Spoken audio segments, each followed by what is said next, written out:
है। अगर हम इसको अपनाएं अपने जीवन में तो हम अनुभव करेंगे।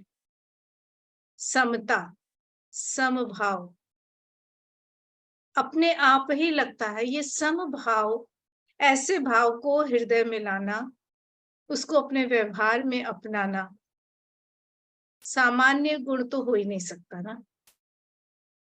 श्री मां के शब्दों में देखें तो वो बताती हैं कि इसका कितना महत्व है। तो उनके अर्थों के अनुसार या उनकी परिभाषा के अनुसार समभाव या समता का मतलब क्या है, इसको देखते हैं। वो कहती है समता का अर्थ है अचंचल और स्थिर मन तथा प्राण। इसका अर्थ है घटित होने वाली या कही गई या तुम्हारे प्रति की गई वस्तुओं से अछूता रहना, उससे प्रभावहीन रहना, विचलित न होना, बल्कि उनकी ओर सीधी नजर से देखना, व्यक्तिगत भावना द्वारा उत्पन्न विकृतियों से मुक्त रहना और उस चीज को समझने का प्रयास करना जो उनके पीछे विद्यमान है। यह समझना कि वे क्यों घटित होती हैं, उनसे क्या शिक्षा लेनी चाहिए, हमारे अंदर ऐसी कौन सी चीज है जिसके द्वारा वे फेंकी गई हैं और उनसे कौन सा आंतरिक लाभ उठाया जा सकता है या उनकी सहायता से कौन सी प्रगति की जा सकती है। इसका अर्थ है प्राणिक क्रियाओं के ऊपर ये ध्यान देने की बात है, मानसिक नहीं, शारीरिक नहीं। खास तौर पे वे कहती हैं प्राणिक क्रियाओं के ऊपर आत्म प्रभुत्व, क्रोध, असहिष्णुता और गर्व तथा साथ ही कामना और अन्य चीजें, इन्हें अपनी भावनात्मक सत्ता पर अधिकार नहीं जमाने देना और आंतरिक शांति को भंग नहीं करने देना। जल्दबाजी में और इन क्रियाओं के द्वारा आवेग में आकर न बोलना और न ही कार्य करना, हमेशा आत्मा की एक स्थिर आंतर स्थिति में रहकर कार्य करना या बोलना। इस समता को पूर्णतः पूर्ण मात्रा में प्राप्त करना आसान नहीं है, परंतु साधक को इसे अपनी आंतरिक स्थिति तथा बाह्य क्रियाओं का आधार बनाने के लिए हमेशा अधिकाधिक प्रयास करते रहना चाहिए। वो एक जगह कहती है कि साधना की प्रगति का मापदंड है समता। जितना ज्यादा हम अपनी साधना के प्रति गहन होते जाते हैं, गहरे होते जाते हैं, सचेतन और सजग होते जाते हैं, हमारे अंदर ये समता का भाव, ये समभाव उतनी तेजी से, उतनी गहराई से विकसित होता है। लेकिन वो हम करें कैसे? प्रश्न इसी बात का आता है कि हम करें कैसे। तो वो जवाब में कहती हैं अपने कार्यों के प्रति राग द्वेष न रखकर। यह राग से मतलब है अनुराग, आसक्ति, अटैचमेंट्स। हम अपने कार्यों को किस भावना से करते हैं, कितना उसमें लिप्त होकर करते हैं, या हमारे कार्यों में कहीं हमारे द्वेष की भावना है, दूसरों को नीचा दिखाने की भावना है, या अच्छे शब्दों में हम कह लेते हैं कि दूसरों से जीतने की भावना है। बात लगभग एक ही हो जाती है, हम दूसरों से जीतना चाहें या दूसरों को हराना चाहें। लेकिन कार्य को निर्लिप्तता से ईश्वर का कार्य मानकर ईश्वर के प्रति समर्पित करते हुए करना, या स्वयं को उस कार्य में ईश्वर का यंत्र मान के करना, ये एक ऐसा सूत्र हमें मिलता है श्री अरविंद और श्री मां के द्वारा, जो हमें उस कार्य में रहने वाली लिप्तता से बचाता है। भगवान के कार्य को लेकर, भले वो ध्यान हो चाहे और कोई क्रिया, उसमें भी हमारी लिप्तता, हमारी आसक्ति कहीं ना कहीं निम्न प्राणिक चेतना का शिकार हो जाते हैं। और सबसे बड़ी विडंबना ये है कि हम उसको पहचान भी नहीं पाते हैं, क्योंकि वो सात्विक आसक्ति होती है। जहां सात्विक रूप लेकर या सात्विकता की ढाल लेकर आसक्ति आती है, राग द्वेष ईर्ष्या आ जाती है, प्रतिस्पर्धा की भावना आ जाती है। क्योंकि सात्विक शब्द हमारे सामने है तो हम उसके प्रति बिल्कुल भी सजग नहीं रह पाते। कब उसमें अहम आ गया, कब उसमें लिप्तता आ गई, कब उसमें आसक्ति आ गई, और फिर उसके बाद वो समता का भाव हो नहीं सकता, क्योंकि वो निष्काम नहीं रह जाता। उसमें कहीं न कहीं प्राणिक स्तर पे, जिसे अभी हमने पढ़ा, उन्होंने कहा कि प्राणिक स्तर पे अपनी भावनाओं के साथ किसी आवेग को हमें आने नहीं देना। काम कर लिया, हमने काम किया, ये अहम आ गया। सफलता मिल गई, हमें सफलता मिली, ये अहम आ गया। असफल हुए तो हमें निराशा, असफलता की भावना के प्रति एक अवसाद या दुख की अनुभूति हो जाती है। वो भी विरोधी शक्ति का ही षड्यंत्र होता है, जो हमें ग्रस्त कर लेता है, पकड़ लेता है।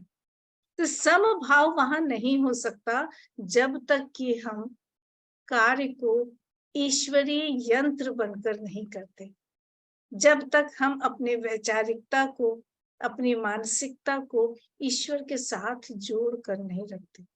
और ईश्वर के साथ जुड़ने का जो सबसे हमारे लिए रामबाण तरीका है या अचूक तरीका है, निश्चित तरीका है, वो हम कई बार बात कर चुके हैं, वो है अपने चैत्य के साथ संपर्क रखें।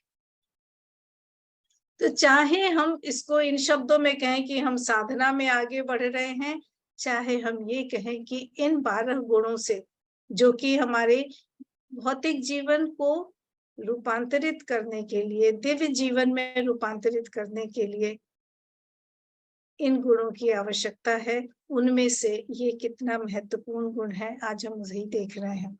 तो ऐसे समय में समता के भाव को विकसित करने के लिए भी क्रमशः उन्हीं चरणों पे हमें चलना है जो हमने अब तक बाकी गुणों के लिए किया।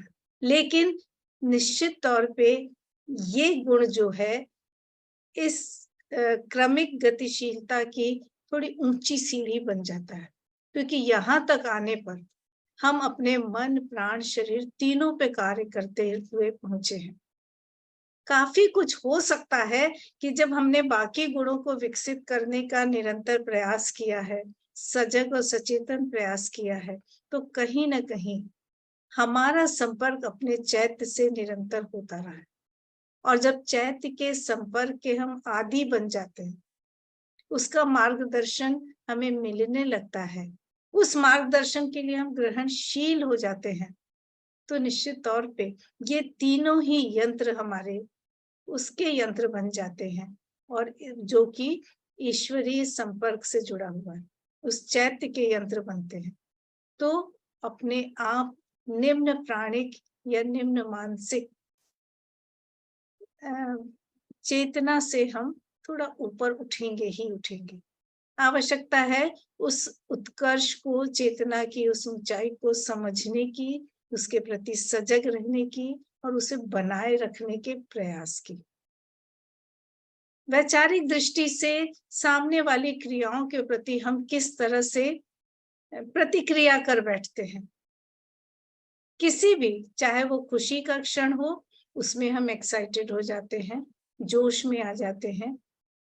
कहीं हार मिली हो, कहीं हम असफल हुए हों, या किसी की बात से हमें बुरा लगे तो हम आवेश में आ जाते हैं, दुख में हम निराश हो जाते हैं, या फिर हम दूसरों को के प्रति विचित्र तरह की मानसिकता वाली एक ग्रंथि सी पाल लेते हैं।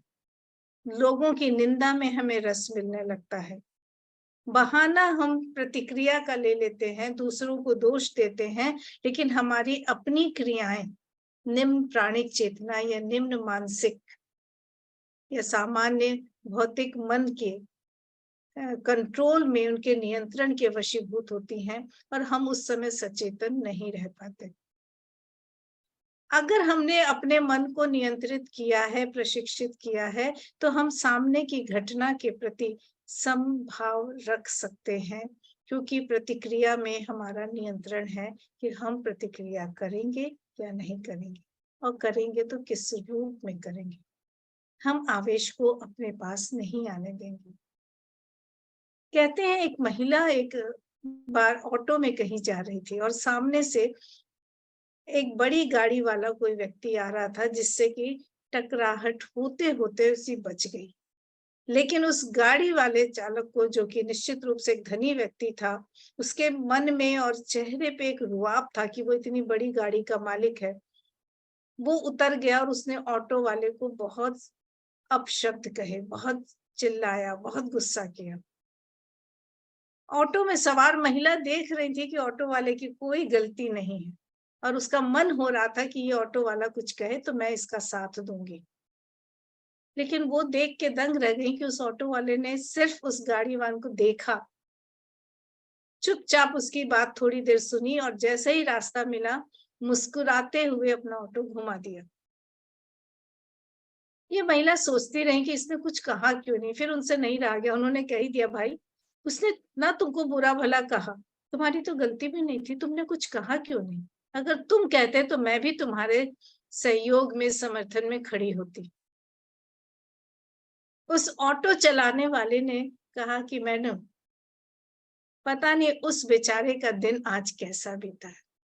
उसके शब्द बता रहे थे कि वो कितना परेशान है, वो कितना दुखी है, या उसके अंदर कितना क्रोध है। और ये सब चीजें कब आई होंगी? जब उसके जीवन में कुछ ऐसा घटा होगा। पता नहीं आज घर से वो किस रूप में निकला है। अगर मैं उसकी इन चीजों को लेता चलूं तो मैं अपने दिमाग में या अपने हृदय में उसे घुसने का रास्ता दे रहा हूं। मैं कोई कूड़ेदान नहीं हूँ, उन चीजों को मैं स्वीकार क्यों करूंगा?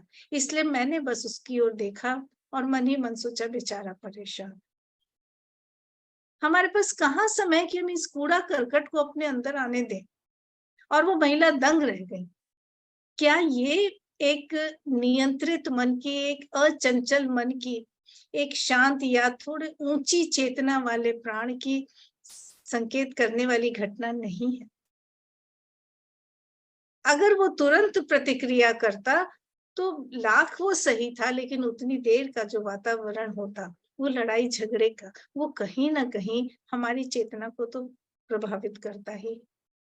कबीर का दोहा मैं पहले भी शायद सुना चुकी हूँ, गारी आवत एक है, उलटहि होत अनेक, कहीं कबीर नहीं उलटिए, रही एक की।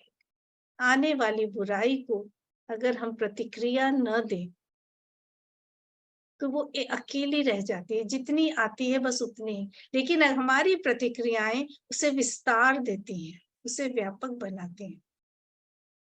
वो हमारे मन और प्राण को निम्न चेतना का ग्रास बना देती हैं। पर अच्छाई आ रही है या बुराई आ रही है, एक प्रशिक्षित मन प्राण वाला जो व्यक्ति है, जिसकी सत्ता इन सब का प्रशिक्षण कर रही है, वो समभाव से उन्हें देख पाता, वो अपने अंदर किसी अशांति को प्रविष्ट नहीं होने देता।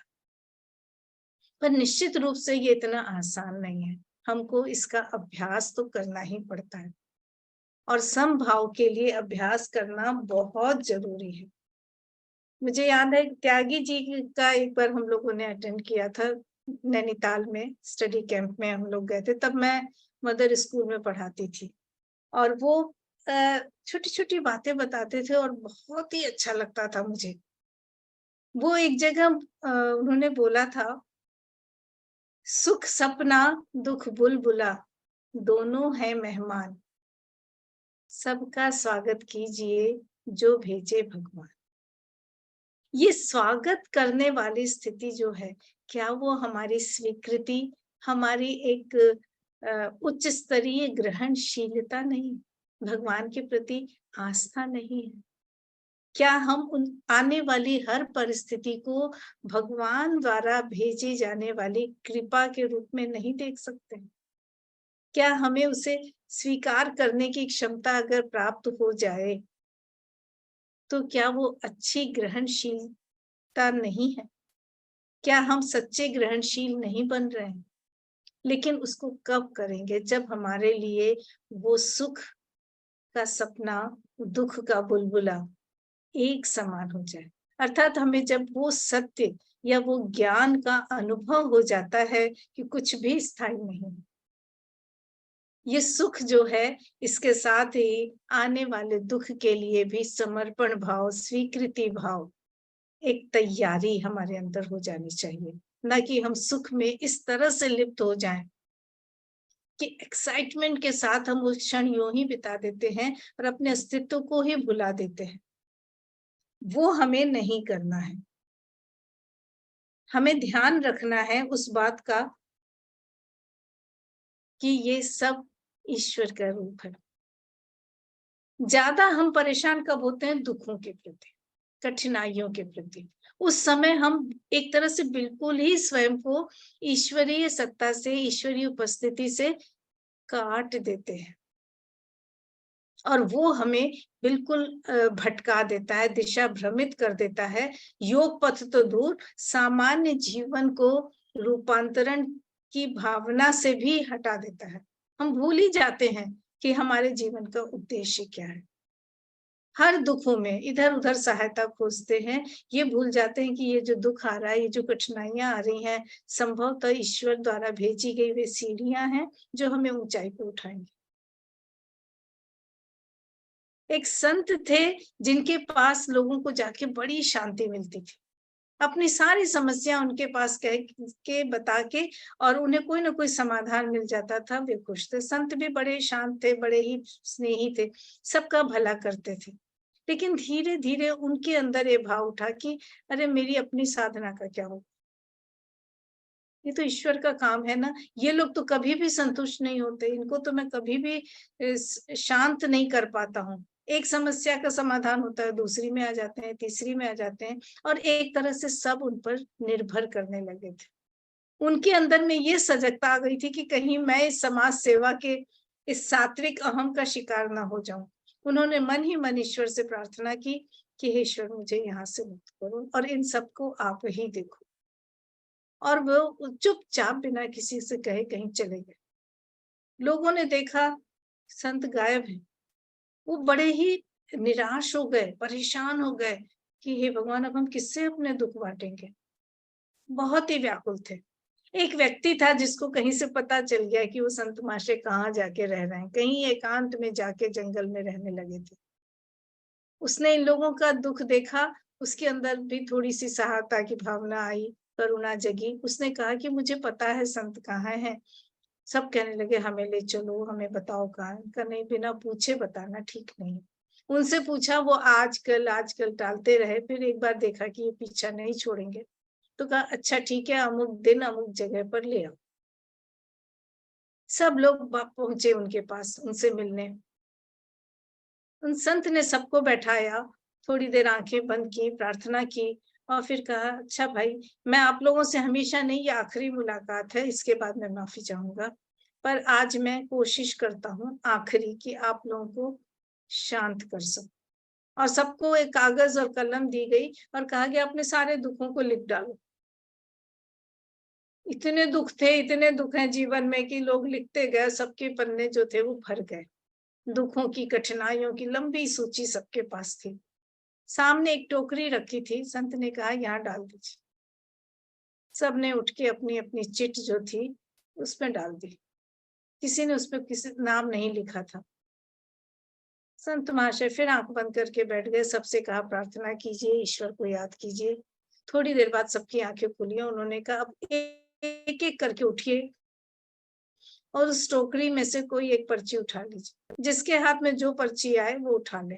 सबने उठा ली। अब उनका अब इसको पढ़िए। सब लोग उस पर्चियों को पढ़ने लगे और उसमें लिखी कठिनाइयों और दुखों को जब देखा तो सबका दिल दहलने लगा, हे भगवान ये किसकी पर्ची है पता नहीं, कितना दुखी है ये, कितना परेशान है। सबके अंदर कहीं न कहीं ये भाव आ गया कि दुनिया में कितना गम है, मेरा गम कितना कम है।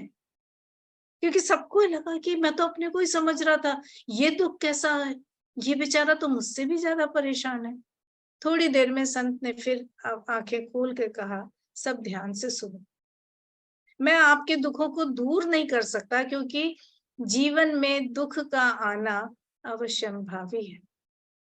कारण अभी प्रकृति पूरी तरह से ग्रहणशील नहीं, अभी रूपांतरण होना है, अभी बहुत कुछ होना बाकी है। बिना इन कठिनाइयों के आए आपके अंदर का विकास संभव नहीं है।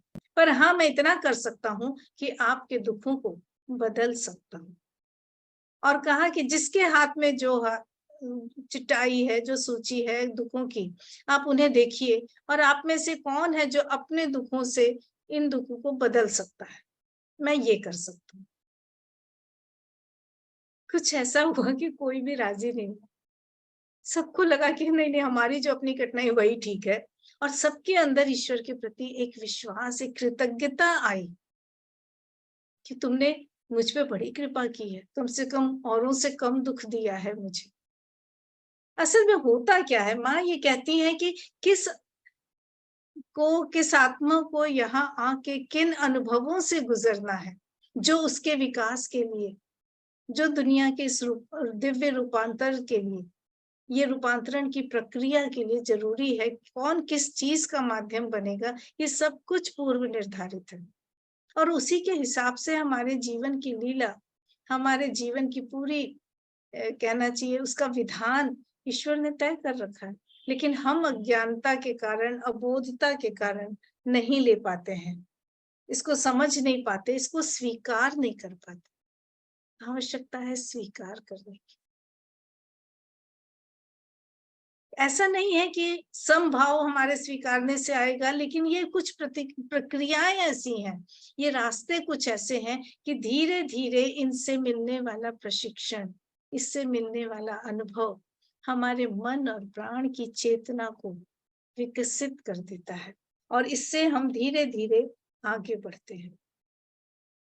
हमारे अंदर एक आस्था, ईश्वर के प्रति विश्वास, उसकी हर चीज में उसकी कृपा का अनुभव होना धीरे धीरे हमारे दृष्टिकोण को सकारात्मक बनाता है। माँ बताती हैं कि एक व्यक्ति था जो विदेशी, जो कि भारत आया था। जैसे ही उसने भारत की भूमि पर कदम रखा, उसकी जेब से एक घड़ी गिर गई और कहीं खो गई। सोने की वो घड़ी, कहते हैं उसकी नानी की या किसी प्रियजन की निशानी थी, जिस पर उसे बड़ी आसक्ति थी, वो उसे बड़ा संभाल के रखता था। भारत आते ही उसकी सबसे प्रिय चीज कहीं खो गई। 2 मिनट के लिए उसको लगा कि ओफ, कहाँ गई। लेकिन माँ कहती है तुरंत उसके अंदर से एक आवाज आई, ओ, मैं तो भारत की जमीन पर आया हूं ना, मैं भारत वर्ष आया हूँ, जो आध्यात्मिकता की भूमि है, जो ईश्वर की विशेष कृपा की भूमि है। यहाँ आके देखो, मेरी सबसे प्रिय चीज, जो मेरी सबसे बड़ी दुर्बलता थी, आसक्ति थी, वो ही मुझसे दूर हो रही है। बजाय इसके कि अपनी प्रिय चीज खोने के कारण वो निराश हो, दुखी हो, अवसाद से भर जाए, डिप्रेशन में आए, उसके अंदर एक सकारात्मक दृष्टिकोण ने उसको कहां से कहां पहुंचा दिया। भारत आने का उसका जो लक्ष्य था, उसकी ओर पहला कदम बढ़ गया।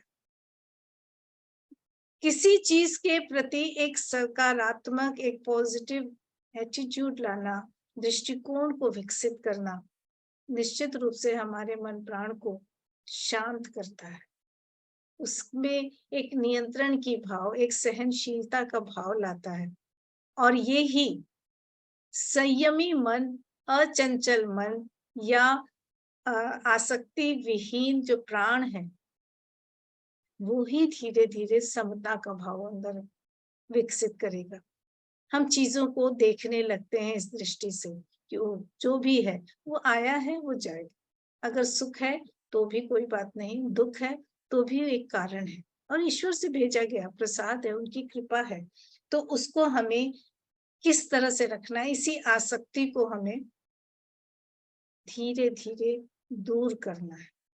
यानी अपने आप को एक अच्छा यंत्र मानना है, कार्य ईश्वर को के लिए करना है, ईश्वर को समर्पित करके करना है, ईश्वर से प्रार्थना के द्वारा करना है, और उसके फल को, जो गीता कहती है, फल को भी ईश्वर पे छोड़ देना, यानी पूर्ण रूप से ईश्वर को समर्पित करते हुए। ऐसी स्थिति में हम क्या कर सकते हैं? इन्हीं भावों के प्रति सजग और सचेतन रहना, हर दिन अभ्यास करना है। दुख की घड़ी हो, सुख की घड़ी हो, सफलता की घड़ी हो, असफलता की घड़ी, कभी हमारा प्रयास हमें सफलता देगा तो हम आगे बढ़ेंगे, असफलता होगी तो हमें अनुभव मिलेगा, और इस अनुभव को हम अगर सकारात्मक दृष्टिकोण लेकर चलते हैं तो आगे बढ़ेंगे। हर दिन अपने को जांचने की जरूरत है कि किस परिस्थिति में हमने अपने को कैसे रखा। क्या हम समता के साथ रह पाए थे? ऋषि उत्तंग की कहानी मैंने पढ़ी थी। बहुत बड़े ऋषि, गहन साधना, ऐसी तपस्या की ईश्वर प्रसन्न हो गए, उनके सामने आ गए, कहा वर मांगो। पहुंचे हुए साधक थे, तपस्वी थे, उन्हें कहा कि आप मिल गए, अब क्या मांगना। उनको पता था कि ईश्वर को देखना उस आनंद से बढ़कर कुछ नहीं हो सकता, पर ईश्वर ने कहा नहीं नहीं, कुछ तो मांगो। ईश्वर भी प्रेम करते हैं तो उनको अंदर देने के सुख की लालसा आती होगी शायद।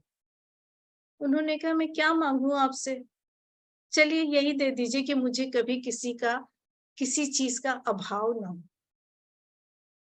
ईश्वर मुस्कुराए, बोले कि देखो, भाव अभाव की जो प्रवृत्ति है तो मनुष्य की खासियत, मनुष्य की प्रकृति है, ऐसा तो हो नहीं सकता। हाँ, मैं ये कर सकता हूं कि जब भी तुम्हें किसी चीज का अभाव महसूस होगा तो तुम्हें चाहना होगा और तुम्हारे चाहते ही वो चीज तुम्हें मिल जाएगी। ऋषि बोले ठीक है, बड़ी कृपा है, धन्यवाद किया, हाथ जोड़े, प्रणाम किया और भगवान अंतर्ध्यान। ऋषि तो काफी तपस्या कर चुके थे, वो भूल भी गए कि उनको एक वरदान मिला है। उनके अंदर कोई एक्साइटमेंट नहीं था, ना कोई लालसा उत्पन्न हुई कि अब मैं क्या क्या मांग सकता हूँ, क्योंकि उन्हें कुछ नहीं चाहिए था। कहते हैं ऐसे ही घूमते घूमते वो कहीं मरुस्थल में जा रहे थे, रेगिस्तान के लंबा चौड़ा मैदान चले जा रहे हैं, और वहां की गर्मी धीरे धीरे, उनका पानी जो उनके पास था वो माफ कीजिए खत्म हो गया। अब उनके पास पानी नहीं था, पर वो चलते रहे, चलते चलते मृग मरीचिका का सामना हो रहा था। हर बार लगता था कि थोड़ी दूर जाके पानी मिलेगा, लेकिन नहीं मिलता। अंत में वो काफी प्यासे हो गए और तड़पने से लगे, तो उन्होंने कहा हे भगवान, मुझे थोड़ा सा पानी मिल जाता, नहीं लगता है मेरे प्राण चले जाएंगे। उनका कहना था, उनको तो वर प्राप्त था। उन्होंने सामने से देखा एक व्यक्ति चला आ रहा है जिसके पास चमड़े का बैग है, और उसमें वो लेकर, निश्चित रूप से वो पानी, राजस्थान में लोग वैसे घूमते भी हैं रेगिस्तान में। इन्होंने उसको देखा, उस व्यक्ति ने इनको देखा और आके इन्हें प्रणाम किया, कहा ऋषिवर लगता है बहुत प्यासे हैं, मेरे पास पानी है, आप कृपया ये पानी पी लें और अपनी प्यास बुझा लें। लेकिन ये क्या, ऋषि उत्तंग ने तो उसको बड़ी अग्नेय दृष्टि से देखा। तो नीच जाति का व्यक्ति, तेरे हाथ में इस चमड़े के बैग में, क्योंकि उन्होंने देखते ही पहचान लिया वो व्यक्ति चंडाल जाति का था। तो तेरे हाथ के छुए पानी को पीने से तो अच्छा है कि मैं प्यासा मर जाऊं, और आंखें फेर ली। अभी उन्होंने बस कहा ही था, और दोबारा जैसे ही आंखें घुमाई तो देखा चंडाल वहां पे नहीं था, वहां पे स्वयं भगवान मुस्कुरा रहे थे। ऋषि ने उन्हें प्रणाम किया और कहा कि ये क्या भगवान, ये कैसा मजाक, आपने वर दिया था, आपने अपना वर पूरा भी किया, लेकिन पानी भी दिया तो चंडाल के हाथ, वो भी चमड़े का बैग, मैं क्या वो पी सकता हूँ? भगवान फिर मुस्कुराए। उन्होंने कहा कि तुम्हें अभी और तपस्या करने की जरूरत है। तुम्हें पता है, जैसे ही तुम्हारी प्यास की खबर मुझे लगी, तुमने पानी चाहा, मुझे पता चला, मैं सीधे इंद्रराज के पास गया। इंद्र से मैंने प्रार्थना की कि वे स्वयं तुम्हें आकर पानी नहीं बल्कि अमृत दें। लेकिन इंद्र ने कहा मैं इसी शर्त पे जाऊंगा कि मैं चंडाल के वेश में रहूंगा और मेरे हाथ में चमड़े के बैग में पानी हो। मगर तुम तो अभी ऊंच नीच, पसंद नापसंद, रुचि अरुचि, नफरत, घृणा, इन भावों से मुक्ति नहीं हो पाए, और इसलिए वो चले गए और तुम्हें प्यासा ही रहना पड़ा। अभी तुम्हें और तपस्या की जरूरत है। ऋषि तो ऋषि थे, उन्हें अपनी कमजोरी पता चल गई और वो आंखें झुकाए भगवान को प्रणाम करके वहां से चले गए। कहने का मतलब यह है कि इतनी तपस्या के बाद भी अगर हमारे पास समता नहीं आई, हम समभाव तक नहीं पहुंचे, तो हो सकता है हम अपनी विकास की, प्रगति की ऊंचाई से तुरंत नीचे आ जाए। एक छोटी सी चीज के कारण सिर्फ ये कि हम पूरी तरह से सजग नहीं थे। ऋषि समझ ही नहीं पाए कि जब ईश्वर की ओर से भेजा जा रहा है, उन्हें वरदान ईश्वर ने दिया है, तो वो चाहे जिस रूप में आए, है तो प्रसाद। जब मैंने ये कहानी पढ़ी थी तो मुझे सच में लगा कि हाँ, कई बार हम लोग के सामने ऐसी परिस्थितियां आती हैं। बल्कि बचपन का मेरे साथ खुद का वाकया था कि मैं गांव में बड़ी हुई हूँ। शुरू शुरू में सबसे बात पिताजी के पास आई शहर में, बाकी सब भाई बहन आ गए थे। और फिर एक बार शहर आने के बाद जब गांव गई, काफी चीजें विस्मृत हो गई थी, बच्ची ही थी क्योंकि। वहां गई और एक बार ऐसे ही टहल रही थी खेतों में, और वहां कुआं था और वहां पे एक व्यक्ति था। मैंने कहा मुझे भी कुएं से पानी निकाल के दो, मैं यही यही ठंडा पानी पीना चाहती हूँ। उसने मुझे कहा कि अरे बेटा, मैं बहुत नीचे जाती हूँ, तुम मेरे हाथ का छुआ पानी पियोगे? और मैंने कहा क्यों नहीं पीऊंगी। पिताजी का प्रभाव था मेरे ऊपर, ये शब्द थे कि हर व्यक्ति समान है, जाति पात नहीं मानना चाहिए, ऊंच नीच नहीं मानना चाहिए। और सचमुच में ये घटना घटी थी कि मैंने जब पानी की जिद की तो रोने लगा कि अगर मैं तुम्हें पानी पिलाऊंगा तो सब लोग मुझे मारेंगे। उसने मुझे पानी नहीं दिया और मैं जिद पे अड़ी थी कि मैं तो तुम्हारे हाथ से ही पानी पीऊं। शायद हमारे अंदर कहीं ये चीजें आती हैं, लेकिन दुनिया के डर से, दुनिया की एक जो बहुतायत संस्कार है उसको लेके हम नहीं कदम उठा पाते। इतने बड़े ऋषि और वो अपने आप को इस चीज से नहीं निकल पाए। ऐसे ही मैंने आप लोगों को बताई थी वो कहानी कृष्ण और रुक्मिणी की, जो दुर्वासा मुनि के पास गई थी वो उनको भोजन कराने। उसमें भी यही थी कि कृष्ण गृहस्थ आश्रम में रहते हुए अपने आप को कहते हैं चिर ब्रह्मचारी। कृष्ण ने कहा है नदी से कि रास्ता दे दो। दुर्वासा मुनि ने तुरंत उसी समय भोजन किया, लेकिन नदी के विकराल रूप से बचाने के लिए रुक्मिणी को कहा जाओ उससे कहो चिर उपासी दुर्वासा ने कहा है कि रास्ता दो। और दोनों बार रुक्मिणी ने देखा कि विकराल रूप धारण किए हुई, तूफान से घिरी उस नदी ने रास्ता दे दिया।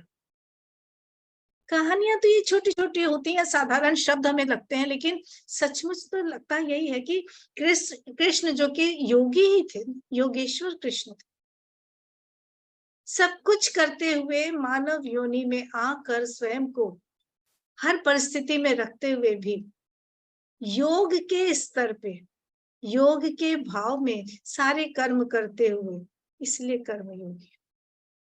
अगर हम इस दृष्टि से अपने कर्मों को, अपनी क्रियाओं को, उनके फलों को, उसके परिणाम को देख सकें, न दुखी हो, न खुश हो, न भावावेश में आए, न आवेश में आए, न आवेग में आए, न उस तरह की कोई प्रतिक्रिया करें, बल्कि ईश्वर का प्रसाद समझ के सर अपना झुका दें, नतमस्तक हो जाए, स्वीकार कर लें, उसके प्रति ग्रहणशील बने। सुख के समय कृतज्ञता का भाव हो, दुख के समय ग्रहणशीलता का भाव हो, स्वीकृति का भाव हो कि तुमने भेजा है, निश्चित रूप से मेरे लिए कुछ भला है। ये अभ्यास करते करते एक दिन निश्चित तौर पे आ जाता है कि हम समता को प्राप्त कर सकते हैं। लेकिन इसमें सबसे बड़ी बाधा वही हमारे मन की चंचलता होती है। उसी जहाज वाले बंदर की तरह, जो मैं आप लोग को बता चुकी हूँ, मुझे स्मृति है, तो उस बंदर की तरह चंचल मन को देखना और फिर उसे शांत करना, उसमें एकाग्रता के भाव का अभ्यास करना, एक निष्ठता का भाव और या फिर ईश्वर के प्रति आस्था, विश्वास और समर्पण का भाव। अगर मन और प्राण दोनों में ये आ जाता है, तब ये जो स्वीकृति की बात है, ग्रहणशीलता की बात है, शांत चित्तता की बात है, वो अपने आप विकसित होने लगेगी, ऐसा माँ कहती है। हमारे लिए जरूरी है माँ की बातों को मानना, उस पर विश्वास करना और उस पर अभ्यास करना, जीवन में उसको उतारना। नहीं तो बड़ा मुश्किल हो जाता है कि हम उसको किस तरह से आगे बढ़ाएं, किस तरह से करें। और इस किस तरह का तरीका वही है ध्यान के द्वारा, प्रतिदिन ध्यान करने का अभ्यास। कैसे ध्यान करना है इस पे एक अलग ही विषय हो जाएगा, लेकिन एक जो तरीका माँ बताती हैं कि कहीं भी ऐसा स्थान खोज लेना जहां आराम से सुविधाजनक रूप में नीरवता के साथ तुम बैठ सको। आराम से कहती हैं, लेकिन साथ में वहां ब्रैकेट में लिखा मैंने पढ़ा, आराम ऐसा ना हो जो तुम्हें तामसिक बना दे, जो तुम्हें तमस में ले जाए, जो तुम्हें आलस्य से भर दे। शारीरिक पोस्चर जो है, शारीरिक मुद्रा जो है, वो ऐसी हो जहां तुम्हें बार बार कभी ये दर्द कभी वो दर्द, ऐसी कठिनाई ना हो। लेकिन धीरे धीरे अपने अंदर जाना, अपने अंदर जाके अपने उस जो प्रज्वलित ज्योति जहां है, अभीप्सा की ज्योति, उसको महसूस करना, उसके संसर्ग में रहने की आदत डालना। किसी भी परिस्थिति में मन को नीरव, अचंचल और शांत करके जवाब खोजना, उपाय खोजना, उस परिस्थिति में आने वाली विषाद, कठिनाई या दुविधा की स्थिति का उपाय पूछना और अंदर से आने वाली आवाज को सुन पाना और सुनने के बाद उसका पालन करना। अगर इस तरह की प्रैक्टिस की जाए, इस तरह का अभ्यास किया जाए, जैसा कि श्री अरविंद करते हैं। कभी कभी लगता है समता के लिए श्री अरविंद के चरित्र को ले लें, उनके जीवन को ले लें, उनके व्यवहार को ले लें। इससे बड़ा कोई व्यवहार, इससे बड़ा कोई उदाहरण नहीं हो सकता, इससे जीवंत उदाहरण कोई नहीं हो सकता। कैसी कैसी परिस्थितियां जीवन में आती गई। श्री माँ और श्री अरविंद ने एक सामान्य मानवीय जीवन का जो उदाहरण दिया, वो श्री कृष्ण के जीवन से कहीं कम है। हर परिस्थिति को उन्होंने हमारे सामने रखा, चाहे वो आर्थिक कठिनाई हो, चाहे वो सामाजिक समस्याओं का हो, चाहे वो राजनीतिक कठिनाइयों में पड़ना हो, चाहे वो अकेलेपन की कठिनाई हो, चाहे वो देश छोड़ के श्री माँ का आना हो, श्री अरविंद का अपने देश छोड़ के जाने की बाध्यता और फिर उस हालत में आना। सारा कुछ जब मिलने भी लगा, आर्थिक कठिनाइयां दूर हुई तो देश प्रेम की ज्वाला का उठना, और फिर देश प्रेम के लिए जेल जब चले गए तो वहां पर भी मानना। क्यों जेल में डाला गया, किस चीज से उन्हें ईश्वर निकालना चाहते हैं, क्या उनके द्वारा ईश्वर कराना चाहते हैं, या उन्हें ईश्वर अपना यंत्र किस रूप में बनाना चाहते हैं, इन बातों को समझ पाना, स्वीकार करना और समर्पण कर देना। श्री अरविंद तो बहुत ऊपर है, लेकिन क्या हमारे जीवन में ऐसी छोटी छोटी सी बातें नहीं आती? क्या हम उस समय अपने आप को इस तरह से शांत करके रख सकते हैं? क्या हम उसका अभ्यास नहीं कर सकते हैं? जरूरत बस यही है कि हम इसे सजग होकर, सचेतन होके, एक दृढ़ अभीप्सा के साथ, निरंतर प्रयास के साथ, समर्पण भाव के साथ और ईश्वर के प्रति विश्वास रखते हुए उसका पालन तो करें, करने की अभीप्सा जगाएं, प्रयास करें, एक दूसरे का सहयोग करें। और ये जो हम लोगों की वार्ताएं चलती हैं, एक दूसरे को जब हम सुनते हैं, शुरू में मैं कहती थी कि फायदा क्या है, जितने लोग सुन रहे हैं सबको सब कुछ पता है, जो बोल रहा है उसको तो है ही पता, लेकिन नहीं, फायदा तो होता है। कम से कम हमारे चारों ओर सत्संग का ये जो वातावरण होता है, कितना कुछ हमें रिमाइंड कराता है, हमें स्मरण कराता है, और फिर हम सोचते हैं अगली बार। हाँ, ये ज़रूर है कि ऐसे नए लोगों तक हमारा जाना बहुत ज़रूरी है। आज जब दानी भैया ने कहा कि तो ये बंद कर दूँ, तो तुरंत अंदर से निकला नहीं ये क नहीं बंद हो सकता। इसका अपना उद्देश्य है। कुछ नहीं तो हमारे मन में ये भाव आता है कि हम जो कर रहे हैं, ईश्वर के प्रति समर्पित कर रहे हैं। ये सब काम है, ये सब बातें, ये वार्ताएँ, ये सारे कथन ईश्वर से ही जुड़े हैं तो बड़ी जल्दी हमें आभास कराते हैं कि हम इतनी देर उनकी स्मृति में हैं, उनके संसर्ग में। निश्चित रूप से अगर हम इन कदमों पे चलते हैं, इन भावों को लेकर चलते हैं, अभिप्सा के साथ, प्रयास के साथ, आस्था के साथ, विश्वास के साथ, अपने मन और प्राण की चेतना को उत्कर्ष करने के लक्ष्य के साथ, ईश्वर चाहेंगे तो हम ज़रूर समता के भाव को, समभाव को प्राप्त कर सकते हैं और उसे बनाने रखने का प्रयास हमको करना होगा, विकसित करना होगा, अपने अंदर प्रतिष्ठित करना होगा। ईश्वर करे हम सब इसका आभास कर सकें, अनुभव कर सकें। इसी शुभेच्छा के साथ नमस्कार।